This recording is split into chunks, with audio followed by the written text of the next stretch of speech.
Hello and welcome to the Heads and Volleys podcast with me, Lee Dunn.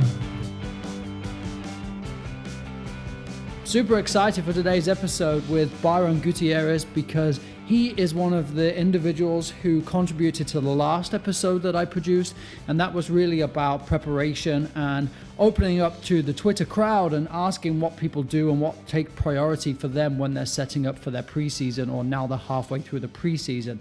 So Byron and I have discussed kind of in here in depth really on his approach, and his background is super unique. It's not something that I would typically expect from a lot of the soccer crowd that I engage with on Twitter. And it's so fantastic how he is involved in so many different things, but all of them apply a value to what he's doing with his high school group.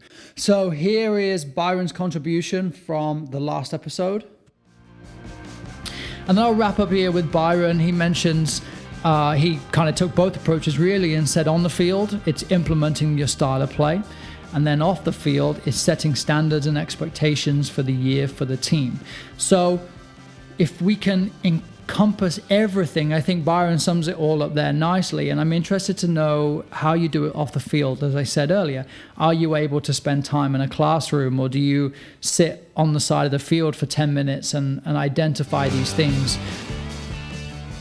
So those additional questions that came from Byron's submission led us into a conversation into exactly how he does what he does and kind of why he does it. So you can always follow me on Twitter to keep up to date with things like this, that I reach out for podcast submissions or even just for general census, and that's at Lee Dunn Soccer.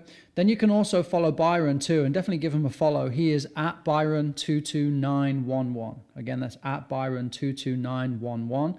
I'll cover it all again at the end, but here we go with my interview with Byron Gutierrez. I appreciate your input. First of all, in that last podcast, I think your kind of comments were perfect to wrap it all up in that everybody, as I said, kind of their first instinct was to go one way or the other. And I love that you went both ways, and that's why I wrapped it up with that.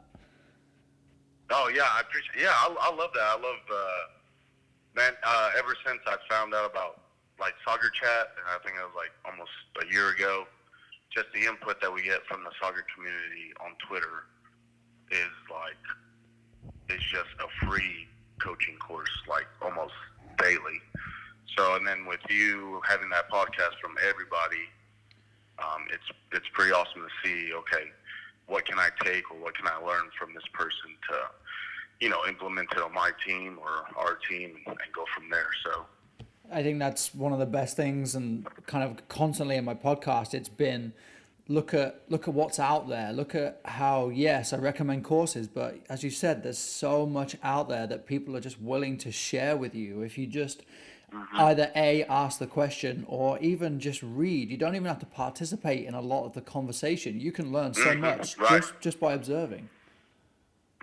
That's what I do. I don't know a whole lot, but I'm definitely trying to read, trying to send myself messages on Twitter just so I can keep it and not lose it, so I can refer back to it. I do that a lot. So. Yeah, it's so valuable, and I mean that's all we can ask for really as individuals, is to have that material available to you.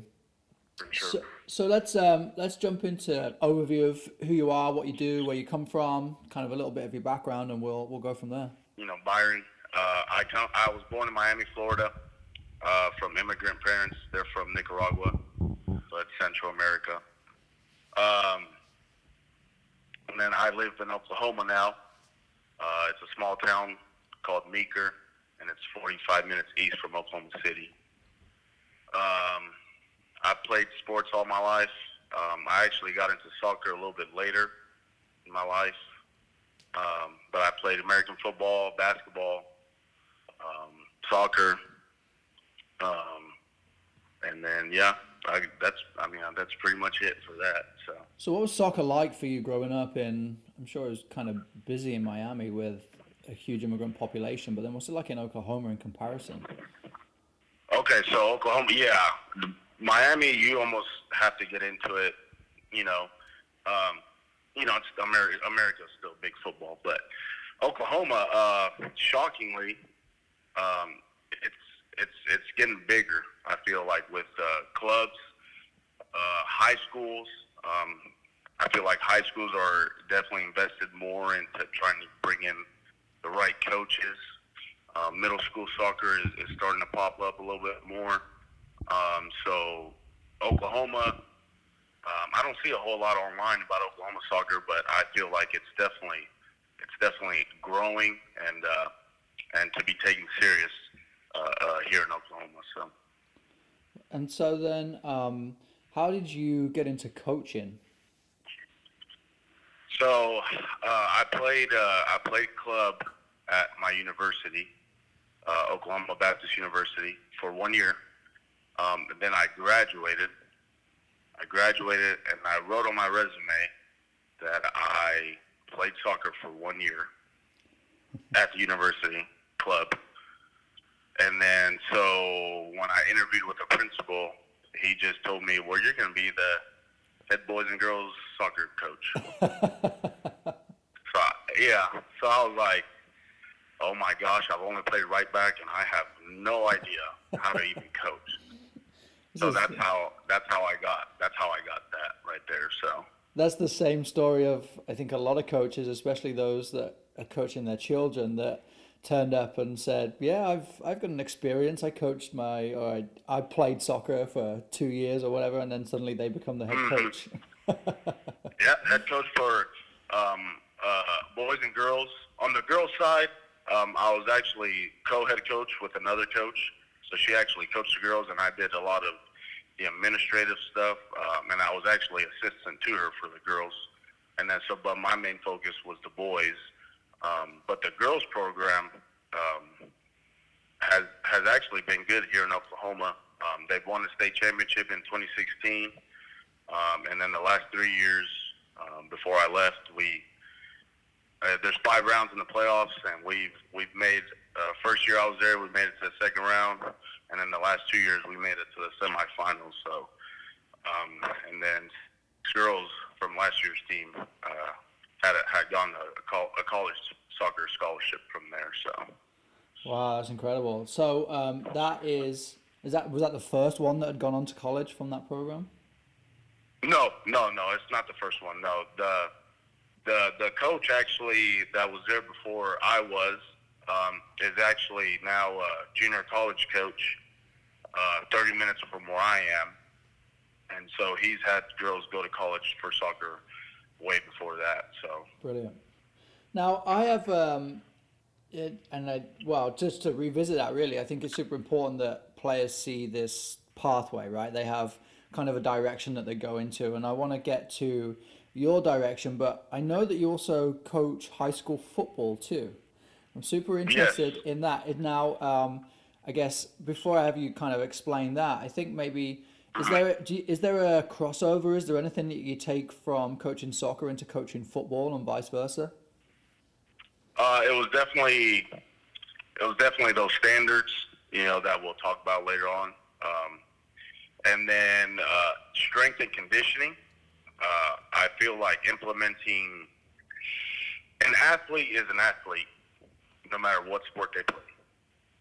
So when I trained football, I had middle school with strength and conditioning. I would focus on what can make this athlete a little bit better, and literally that same focus would go into doing the soccer boys and girls strength and conditioning as well. Oh wow! So it would be the standards and strength and conditioning where I would cross over, soccer and American football. So that's so interesting because I know I'm heavily influenced by a lot of European or South American coaches, and it's a very much a kind of us against them mentality versus a lot of sports, but I know football is one of them, and I've been in a school where I've seen the high school football coach walking around and pointing at the soccer players and saying, "Hey, you're playing football this year, right? You're not playing soccer," and it's so interesting to hear someone that does both. Yeah. So and in Oklahoma, American football starts in the fall, and then soccer starts in the spring. Okay. So it doesn't interfere, with anything. So when football season's over, I get a little break, and then I head into soccer, and then that's where I start. So so far it's been really good, and where I don't have to like choose between football or soccer, and same with the kids. They don't have to choose between football and soccer. They can do both. Too right, yeah. I know that's fair, and that makes a lot of sense. And I know that here in Northern California, they've just done the same thing too with adjusting the season so that there's less overlap with club too. So that's been a positive move that the players can play everything. And I think perhaps the main issue would be that there's a lack of communication between the coaches. So kids are coming off a club season, and they're suddenly moving into this strength and conditioning element because that's what the high school coach thinks. But really, they've just been playing all season, so now they're being punished. Really, and it's fairly tough. So there's some good people out there, but it's definitely questionable in some situations. Let's get into kind of your podcast contribution. You wrapped up kind of talking, or I used it to wrap up the whole episode in the on the field and off the field aspect. So let's jump onto the on field. And I know we have some ideas here on what we're going to work through, but I guess my first real question is, where did it come from? Where did that style of play come from? Where did you where is this material come from? Does this come from this wonderful world of Twitter that we live in, or has it come from somewhere else? Actually, it came from the U.S. soccer coaching courses. I have my D license, and while I was taking my D license, that's actually where I got the style of play. Okay. Which it can actually surprise people, because they'd be like, well, where do you find that on a coaching course or whatnot? But so that's where I got the idea, like, offense and defense, and then the 4 phases of the game, and then implementing, building on the back, and so on and so forth. Because before that, like I told you before, I had no idea what I was doing, and I thought random drills was going to make the team better. So I want to take my D license course just so I can see what can I do to implement something for the boys team, so we can look like something good on the field. So a question on that then, and this is a complaint I've heard and something I've become familiar with over time of taking other licenses, has been that it was always a pass-fail environment, and so the coaches would show up, they would do whatever they were told to do to impress their instructor and then get that pass. Mm-hmm. So what was it for you? Was it just a case of realizing that this was actually something that was going to provide the structure you needed? Because a lot of people, as I said, will leave a course and be like, great, that's done, I've got my license, now I can just carry on doing what I'm doing. And they're fairly entitled to do that, but you saw some other value in that. Yes, it gave me structure. It gave me a game style of what we needed to do on the field. It gave me comfort in knowing, okay, this can be implemented on the team, and the team can actually improve from it. I hear a lot of, practice is not the best thing for players, but for our team that we had, they needed to play as much as possible just so we can implement a style. Now, with that being said, do I do rondos? Yes, I definitely implement rondos. I implement, maybe half field, game-like situations, but I definitely follow that practice method, just because our team needed to play as much as possible to get some results of implementing a game style on that field. Right. I really appreciate that you've taken that view too. Like, there is a method to the madness, even when we're doing what we're doing. Right, exactly. Yeah, so, and then that goes on with later on, like, we have a standard on the field. Okay, now we have to find, a standard off of it as well. So and we'll get to the off-field stuff, because that's super interesting to me. And I want to kind of cover through your style of play. So you have, I guess what we'd say, kind of like a periodization plan that you do everything in 3-week blocks? Yes. Mm-hmm. 3-week blocks, yes. Why do you do 3-week blocks? It was just based on the school schedule Okay. that I had. So in Oklahoma, we have spring soccer, but we actually start December 1st. And we only have 3 weeks before Christmas break. So that's where I got the 3 weeks blocks of implementing something, attacking, defending every 3 weeks. Now, is that mainly so you can fit it in? It fits within school. Is that so you keep the approach fresh for the players? Are you finding success with that every 3 weeks? Yes. Even if they get tired of it, like, oh my gosh, we've done this for 2 weeks now. It focuses on like just that pattern that we talk about, that implementing that game style. 3-week blocks, every day for 2 hours. They're gonna get something out of it. They're gonna see what mistakes they make, and then improve from that, or they can see what they're getting good at and how can we make it better. So it keeps the kids' mindset in a routine, and then so they don't have to worry about implementing another type of practice into our practice sessions. No, we know that this is what we're doing for 3 weeks. Can we learn from our mistakes, and then can we continue improving on what we've improved on? I have so much appreciation because it makes so much sense when you look at the bigger picture and you just think, when you go in with some kind of a structure and some kind of an understanding of what you're working on. And I'd be interested to know, could you summarize this approach versus your previous approach where you were just pulling drills out of thin air? Oh my gosh. So we need to improve our possession.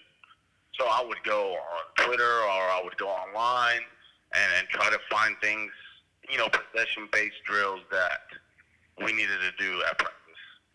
And then, we didn't score good in practice. Now I had to look for the next day. I had to look for finishing drills or, so, and the kids, they liked it, but they were, what are we working on today?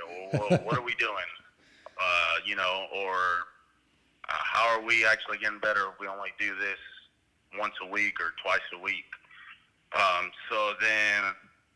So now this past year, when we implemented the 3-week building blocks, the kids knew, okay, our first 3 weeks we start with building out of the back. So that's what we're doing for the next 3 weeks. We'll try to find different ways to build out of the back. We'll try to figure out what the goalkeeper can see or what he can't see building out of the back, what our center backs and right and left backs can do, our midfield. So it just, that 3-week blocks building out of the back improved, and they were able to see the same session in a complete different ways, to where when they get into the game, we practice this for 3 weeks. Now we know what we need to do to try to get the ball into the opponent's half. It's so simple because it works, right? You have this idea and this style and this kind of these action points. And I just actually published a blog post about it. And there's a player called Antonio Candreva who plays for Antonio Conte at Inter. And he just said, there's this big quote, but they kind of wrapped it up by saying, for example, when you enter the pitch and you have a clear understanding of the ideas to follow, and that was all part of the confidence that the team has and how good he feels in that environment. And he just wraps it up by saying, because I know basically what I'm being asked to do. And further on in the interview, he said that he's been given kind of 2 or 3 solutions to most of the problems he's going to face on the field. And from those, he knows how to deal with it. He knows what his teammates are going to do. And if you think that's a professional athlete that we think typically as a fan should know what they're doing because they get paid all this money and they're professional. But if they need it, imagine what our younger developing athletes need. It's such a no-brainer in my opinion. Yeah, most definitely. And a professional athlete still needs a coach. Like, there's no professional athlete that's not being coached somewhere.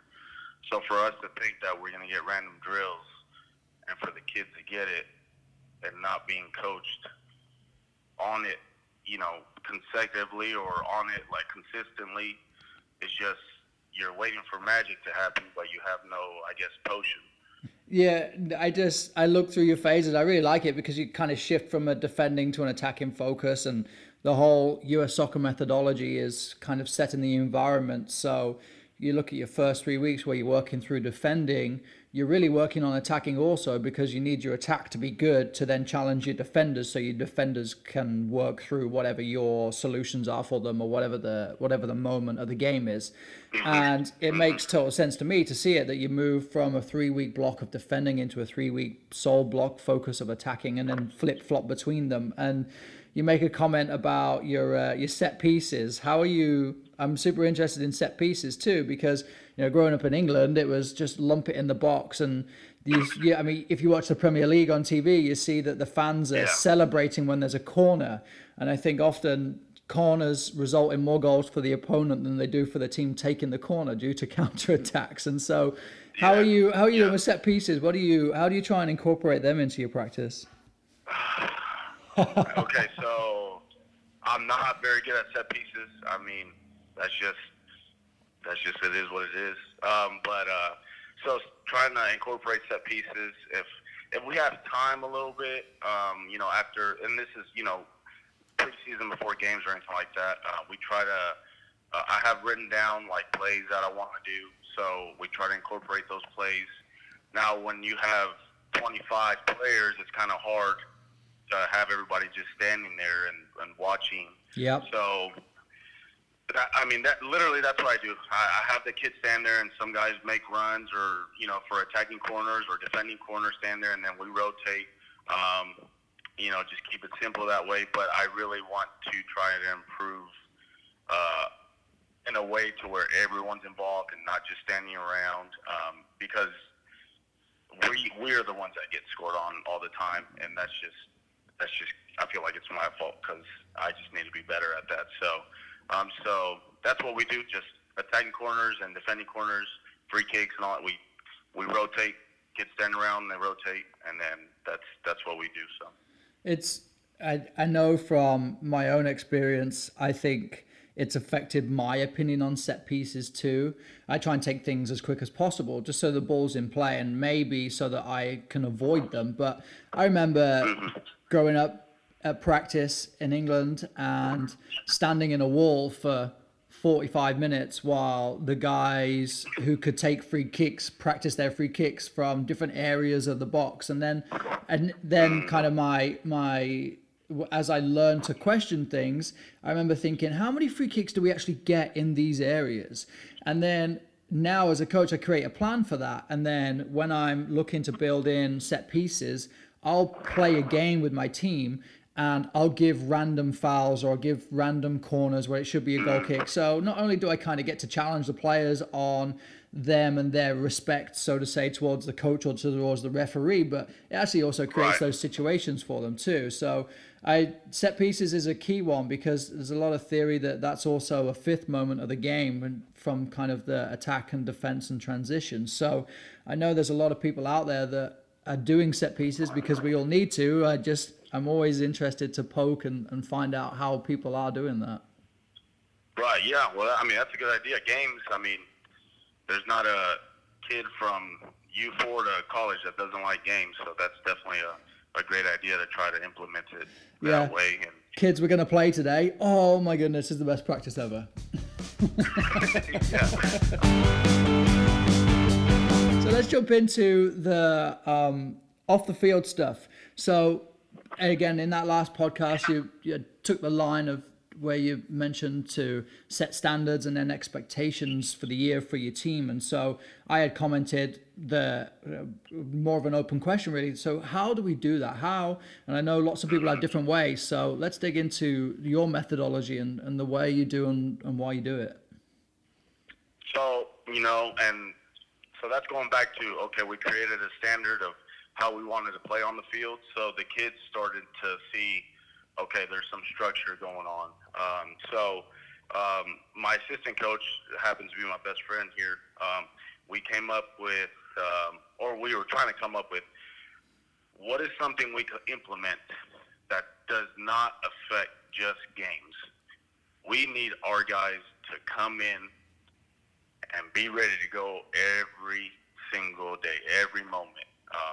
Because if they don't get better in practice, then what's the point of playing games? So then we came up with, we didn't come up with, but we thought about a win the day. So win the day, which for us means we are trying to do our best and everything possible to try and be successful in this one day that we have. And then the three, I guess, codes that comes with that would be respect, effort, and fun. So we told our guys, like, this is what we stand for right here, and it's winning the day. We have to come to practice like a game-like mentality, because I told them, I don't know if it was right or wrong, but I told them if we are going to suck, well, we're going to do everything in our power to get out on that field and have no excuses of why we're a bad team. If we're a bad team, it's because the other team was just better. Not because they outworked us, not because they do the little things better than us, but they were just a better soccer team. So we implemented that, and when we would go out to practice, we'd start with, okay, let's win the day. Let's see what we can do. And we told them what we were going to work on that day, building out the back or whatnot. And then after practice, we talked to them again, and each coach would talk to them about, okay, I feel like you guys won the day. These are the positive things that you guys did to win the day. And then this is what we can continue to improve on tomorrow of how we can get this standard or this structure we got going on of winning a day a little bit better for the next day. And then, sometimes, when effort wasn't there or things like that, we told them, hey, you guys lost the day today. You guys weren't ready, or you let other things get into your head. Now, can we come back tomorrow? Can we come back and win the day? Can we be successful? And just putting that in their head, winning the day, it's a ring. When you hear like a little ring, it's gonna ring in your head. Hopefully all day. So it's in your mindset, in the back of your head, whether it's in the front of your head or the back of your head, you're gonna hear, oh, we got to win today. We got to win today. So our mentality was trying to win practice. It was not about the games anymore. It was about, can we get better to win that day? So. Do you have? So I appreciate that the coaches would reflect on it, because often coaches will come up with a great idea of what they want to implement, and then it just kind of gets pushed by the wayside because everybody's busy and you run out of time doing things. And so things like that maybe become easy just to, we'll do that tomorrow. And then slowly it becomes a thing, but it's not really a thing. Like win the day. Oh yeah, they always talk about it, but they never really do it.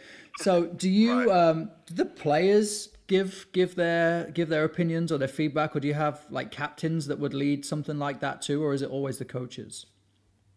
It's always the coaches. We tried our players, but our players just wouldn't. I just have to do a better job of creating leaders. But when there was when we had a game or when we had practices, you could see the guys like, hey, we need to get going, man.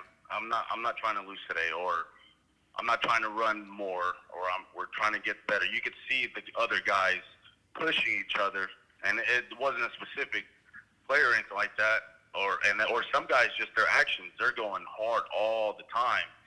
So then we would try, hey, look how so and so is going hard in practice every single time. Can we do that? Can we match his intensity? Can we match his mindset?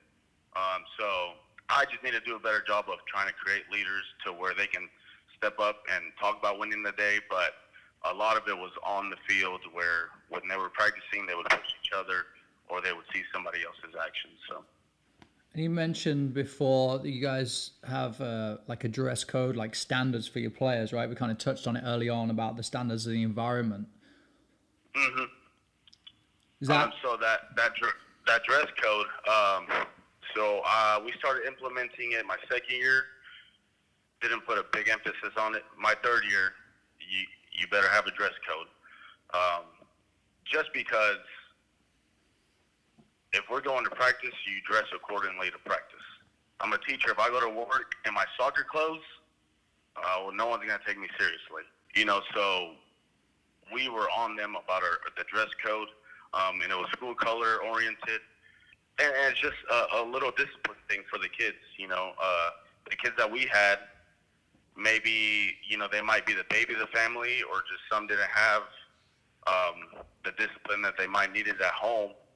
So we as coaches, we stepped up to that and try to fill in that role a little bit to where this is how it has to be done, because it's a right way of doing it, and it's not about oh, I just want you to dress code because I said so. It's about doing the little things right.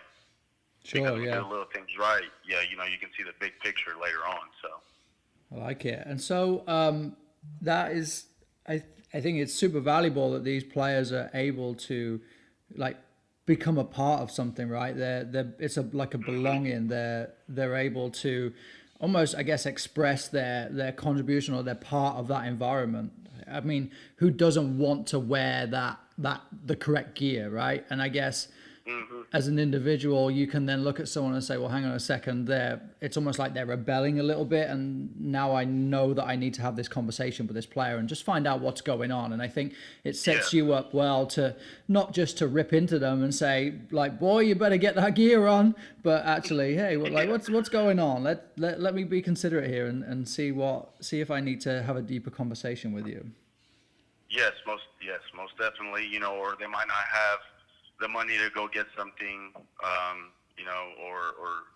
something of that nature, or my parents won't take me, or well, here, this is what we'll do. This is what we can do to help you out, just so you don't feel isolated. Kind of, do you do much classroom stuff, or is it a lot of it's kind of in the locker room and then on the field? Do you do? I do a lot of presentations with my players, and I put a lot of work into them, and then I often wonder how much of it actually resonated. And I found that inputting just simple comments or simple taglines, like you have like a win the day, that means so much in such little words, that there's a constant thought process for the players, and you can refer to it constantly. And I'm trying to do that more and more in my own environment. So I'm wondering how you begin to bring these types of things into your players. So we don't do a whole lot of classroom things. I just feel like I don't want to keep them there for too long, just because they'll be like, can we not see you again next week or whatever. With the practice methodology,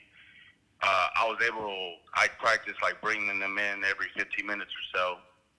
Like I talk about what's going on in the field, and then we would talk about, okay, but your effort has to be a tad bit better, or you guys can do this a little bit better, or if you have any questions, please let us know to figure out what we got to do to push you, or you just might not be getting the right touch at that time. So it was a lot of it. Most of it was definitely all on the field, and we would just try to implement, winning the day concepts onto the field instead of in the classroom. Are you seeing like an improvement, or are you seeing change now that you kind of have this environment that you're starting to develop with Win the Day? Yeah. So we started in December 2018. So this was, and then we finished our season last week of April. And I mean, from the way we played to the way these kids would show up on time and the dress code was there, to where they held each other in the standard was from night and day. And then comparing it to my first 2 years there, it was earth and space. I guess that's the distance from that. It was just the distance of how we all bought into winning the day, and then the way we play on the field was just incredible. It was incredible. Even with the kids that are rebellious, they either they were going to buy in or they couldn't play soccer. I mean, there was just no other way around it. And fortunately, there was no one I had to tell, hey, you can't come back here anymore. Everybody bought in. whether it was at the same time or whether one or two or three had a buy in a little bit later on. It was amazing. Just that you give people that opportunity. Everybody wants to belong, right? That's the way we've evolved into communities and families. And I just think that you can really bring people along with you. And those, like you said, that may be rebellious, they see, and I see it in movies a lot too, where there's always that outcast kid, and then suddenly they're all involved and they become the star on the team. And just think the more you can create an environment like that where it almost begins to police itself at that point, right? You've set your standards, you've set your expectations, and everybody lives by them. Yeah, that's what it is. We did it. We were on them. Like white on rice, and later on in the months, you know, a teammate would be like, you're wearing the wrong color today. Or, boy, you better change. Yeah, boy, you better change. And that wasn't coming from me. Or like, hey, we got a game coming up, and the boys were thinking like, this is our practice. This is our practice if we win today, we have a strong chance of winning on game day. So then how much, so you put a lot of effort in early on kind of the idea of winning the day. How much do you reflect on that day to day? Is that now just a part of a regular conversation that you're having with the players all the time and it's a constant reference, or is it something that you have to constantly remind them of, or is it now just, as I said, kind of part of the atmosphere and the environment of what you guys are doing? I would say definitely you'd have to remind them, because once we're done in April, late April, May, if you're in the playoffs, you don't get those kids back till November, December. So you got that big gap. As coaches, we can't coach during the summer, so we definitely try to set up pickup games. In the summer, I definitely stay away from coaching. I'll just play with you guys and see how you're playing and whatnot. At least show up. You're there. I know you're doing something. But once November, December comes, you just It starts. It's like a brand new team, even if the guys have heard it all. It's a brand new team, and let's start the culture again. Love it. And do they play club soccer too, or are they just solely high school athletes? So our soccer boys are rec soccer players. So none of them this past year played competitively. Okay. And then the soccer girls, a lot of them played club, and whether it's competitive or rec, I view it the same. Unfortunately, money doesn't. But so when they get to high school, you're just a high school soccer player, and this is the structure that we play with. I think there's a huge value for the high school, and I know a lot of players, they take pride in it, right? They're representing their school. Yeah. They get their gear, and that's a huge thing for a lot of individuals.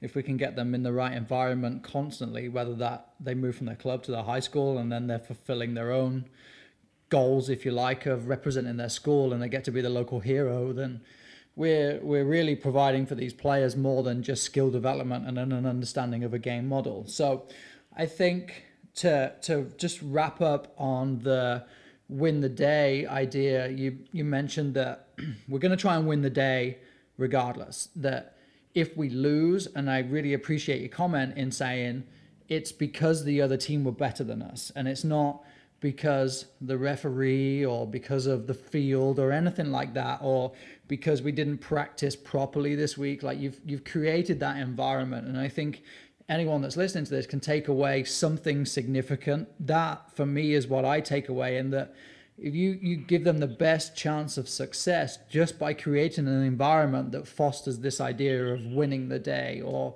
I listened to another podcast recently, and they were talking about how the kid, well, when he was younger, his dad always used to tell him he was the best. And so he developed this mindset that he was going to be the best. He always wanted to be the best. And the same thing here. If you're creating an environment that demands a player to think like a winner and to act like a winner, even if the typical result of winning has not been on the scoreboard, but you've won all of your tackles, or you've won as much of the ball as you could, or you've appreciated, like you said, one of your kind of key moments under win the day is to have respect. And if I can win the day by respecting that my opponent was a fantastic opponent, now we really have won the day. And these individuals that we're creating are influencing society so much more than just becoming an athlete that's just trying to win, quote unquote, 1-0, you know?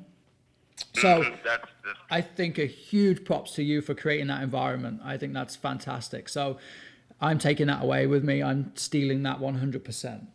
Well, I appreciate it. And, I had the idea, but the coaches and those kids had to buy into what we were doing. Because you can have an idea, but if you don't have those followers that become the leaders, then you just have an idea. It doesn't become anything. So for those guys to have bought in to the program that we were trying to create, it was awesome to see.